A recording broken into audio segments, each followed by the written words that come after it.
Hello दोस्तों, welcome back to Mithilesh electronics.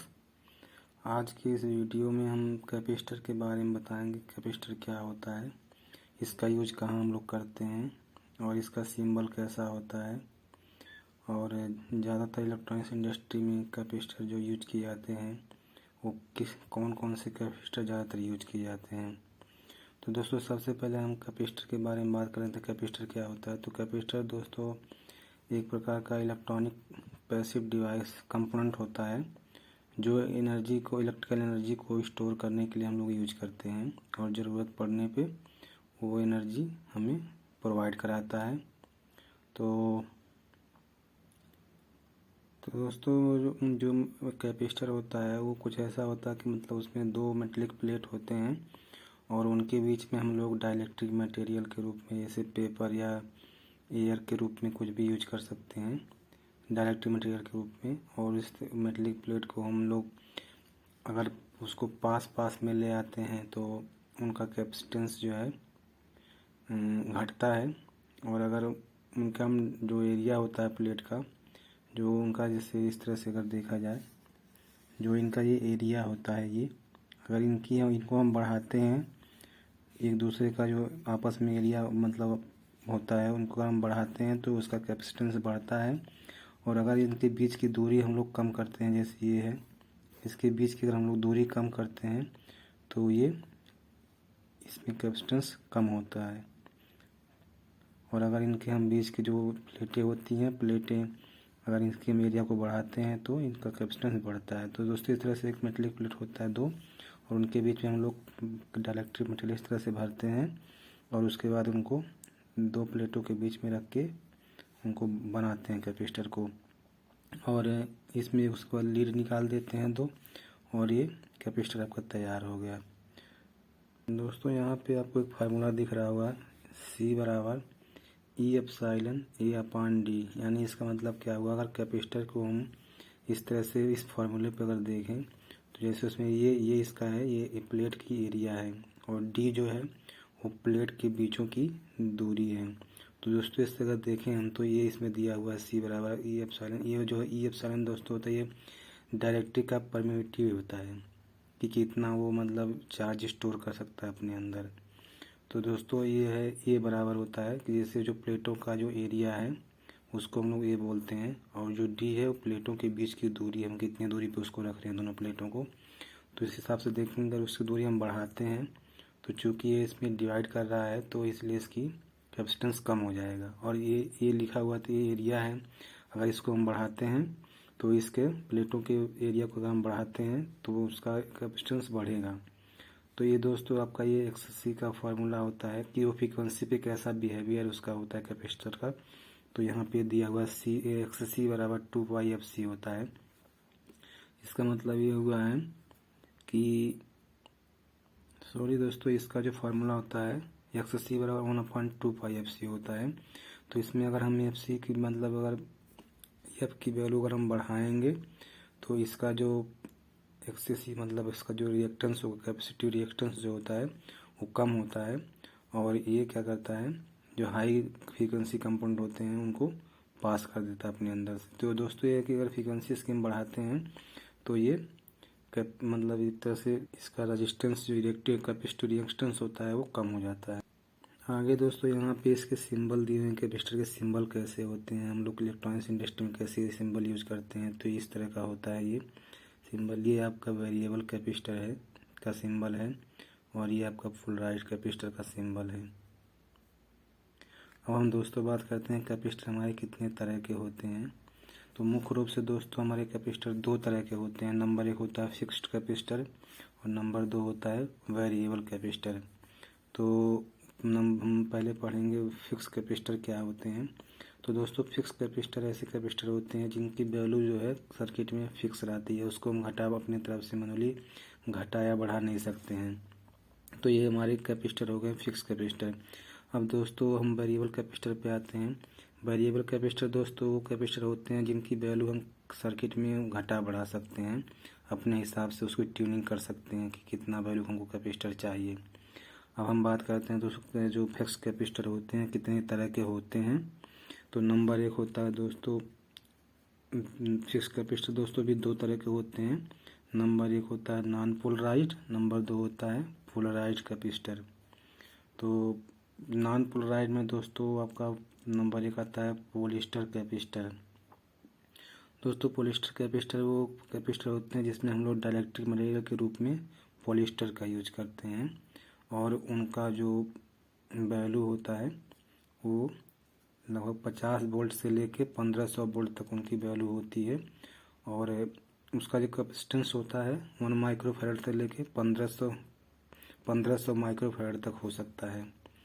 अगला है दोस्तों, इसके अगर हम टेम्परेचर की बात करें, टेम्परेचर दोस्तों ये 150 से अधिक टेम्परेचर तक ये सहन कर सकता है।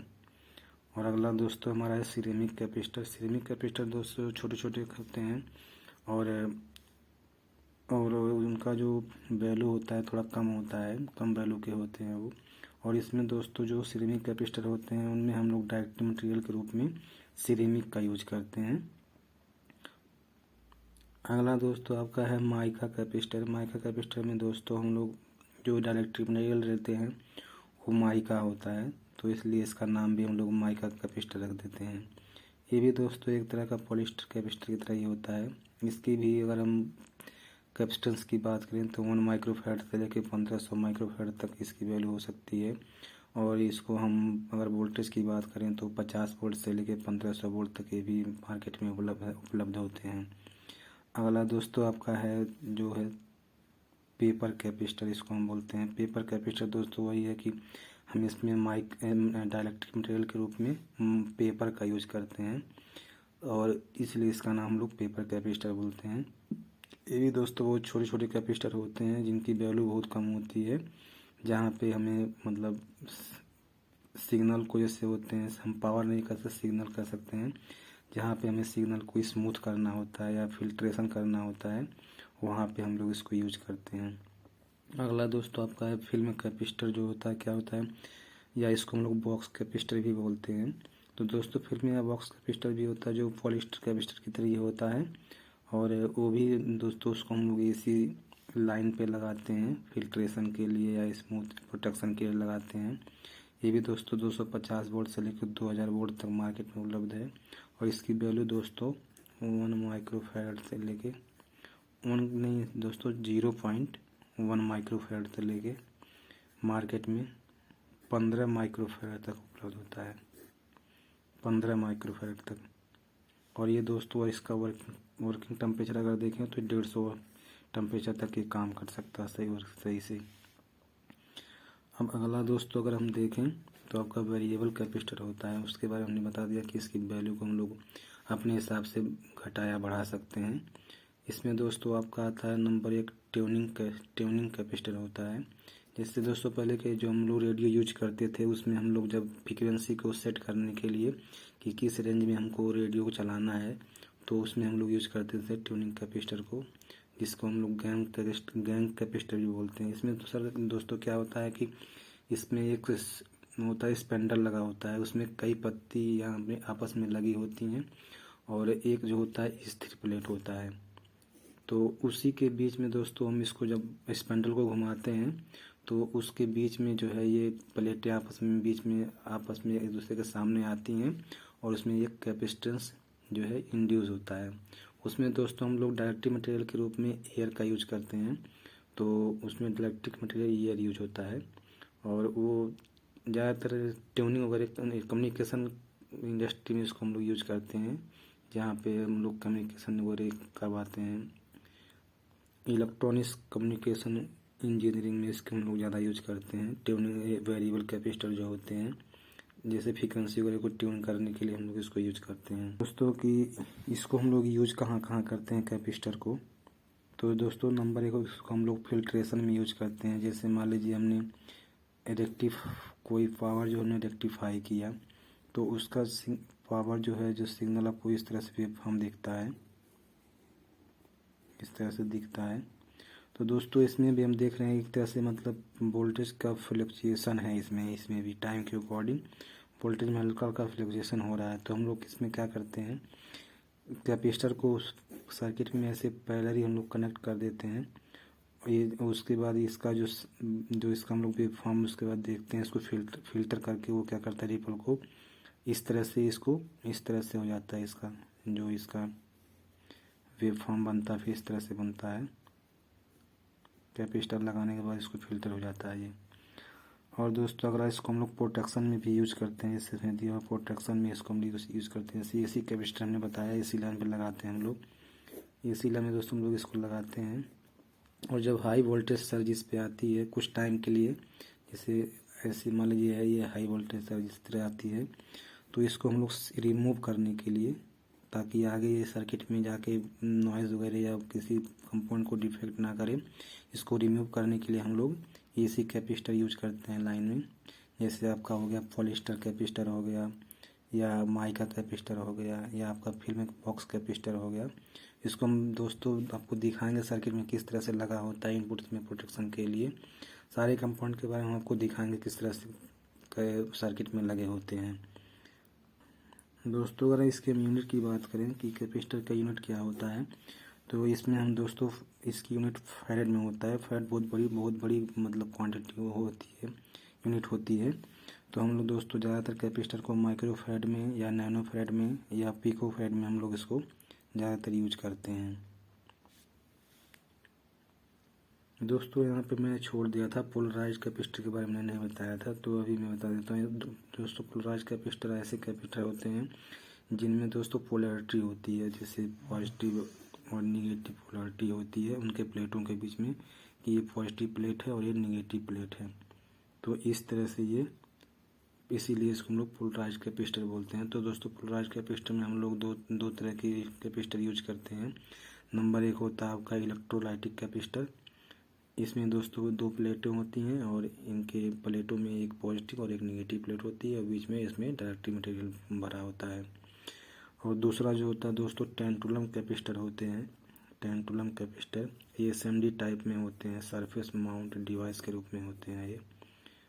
तो कैपेसिटर दोस्तों हमारे थ्रू होल में भी होते हैं और एसएमडी में भी होते हैं। एसएमडी थ्रू होल मतलब कि इसको हम लोग लीड के थ्रू माउंट करते हैं। और दूसरा जो होता है वो हम लोग क्या करते हैं, पीसीबी के सरफेस पे ही उसको माउंट करते हैं। इस तरह से होते हैं, छोटे से होते हैं, उनको हम लोग पीसीबी में इस तरह से माउंट कर लेते हैं। और थ्रू होल कंपाउंड जो होते हैं दोस्तों उनको हम लोग क्या करते हैं, इस तरह से होते हैं वो, इसमें 2 लीड लगी होती है और इसको हम लोग पीसीबी में से डाल के उसको सोल्ड कर देते हैं। दोस्तों अगर इसकी हम वैल्यू की बात करें तो इसका वैल्यू दोस्तों उसके ऊपर जो है कैपेसिटर के ऊपर या तो लिखा होगा या तो जो है नहीं लिखा होगा। तो उसकी वैल्यू हम लोग मेजर करने के लिए मल्टीमीटर का यूज करते हैं। मल्टीमीटर, और मैंने एक स्मार्ट टीजर के बारे में बताया था जिसपे डिस्प्ले लगा होता है और उसमें 2 लेग होते हैं। उस लेग को हम लोग ऐसे कंपाउंड के पॉइंट दोनों लीड पे रखते हैं और वो उसके डिस्प्ले पे शो जाता है कि कितने वैल्यू का ये कैपेसिटर है। तो दोस्तों मल्टीमीटर के बारे में इसलिए मैं नहीं बता रहा हूँ कि हम सोच रहे हैं सारे कंपाउंड के बारे में बता दें, उसके बाद उसको कैसे मेजर करते हैं फिर हम मल्टीमीटर से बताएंगे। दोस्तों अगर हम इलेक्ट्रोलाइटिक कैपेसिटर के वैल्यू की बात करें तो ये जो है 0.47 माइक्रोफैराड से लेके ये दोस्तों लगभग 2200 माइक्रोफैराड, 3000 माइक्रोफैराड या 4000 माइक्रोफैराड तक के भी ये मार्केट में उपलब्ध हैं। दोस्तों हमने जो कैपेसिटर का परिभाषा बताई थी कि ये ऐसे कंपाउंड होते हैं जो इलेक्ट्रिकल एनर्जी को स्टोर करने के लिए और ज़रूरत पड़ने पे वो हमें प्रोवाइड कराते हैं। इसका मतलब ये है दोस्तों कि अगर हम बस की बात करें तो जैसे हम किसी सर्किट में इसको लगाते हैं तो ये क्या करेगा, जो यहाँ से पावर आएगा इसको पहले स्टोर करेगा इसमें।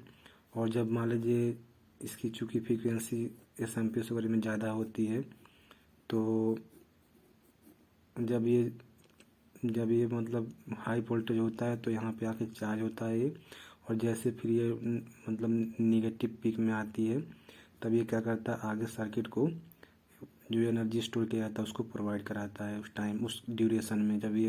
जब स्विचिंग के टाइम में जब ये ऑन मोड में रहता है तो ये चार्ज हो जाता है, और जब ऑफ मोड आता है तो फिर ये आगे सर्किट को एनर्जी वो प्रोवाइड कराता है, ताकि हमारा सर्किट में जो पावर है ब्रेक ना करे और हमारा सर्किट कंटिन्यू वर्किंग करती रहे।